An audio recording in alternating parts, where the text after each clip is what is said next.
আমি আল্লাহ মায়ের অন্ধকার জরায়ুতে, মায়ের অন্ধকার রেহেমের ভিতরে কাউকে না ডেকে অন্ধকারের ভিতরে আমি আল্লাহ একাকী আমার নিজ কুদরতি হাতে আমার যত্নে বান্দা আমি নাক লাগাইলাম, চোখ লাগাইলাম, হাত লাগাইলাম, এমন সুন্দর আকৃতি দিয়ে আমি আল্লাহ শরীর গঠন করে সুম্মা ইউখরিজুকুম তিফলান, এক ছোট্ট ফুটফুটে বাচ্চা হয়ে আমি আল্লাহ মায়ের পেট থেকে বের করে আনলাম। সুম্মা লিতাবলুগু আশুদ্দাকুম, ধীরে ধীরে সেই ছোট্ট বাচ্চার দুর্বল শরীরে অল্প অল্প পরিমাণে আমি আল্লাহ শক্তি দিতে দিতে দিতে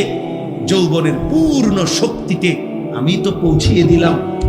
সুম্মা লিতাকুনু শুয়ুখা, সেই আমি আল্লাহই আবার পুনরায়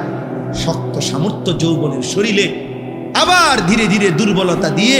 আমি বৃদ্ধ বানিয়ে দিলাম। তাহলে আল্লাহ শিশু বলেন, শিশু তো আমি বানালাম, যুবক তো আমি বানাইলাম, বৃদ্ধ তো আমি বানাইলাম, সময়ের প্রতিটা পরিবর্তন তো আমি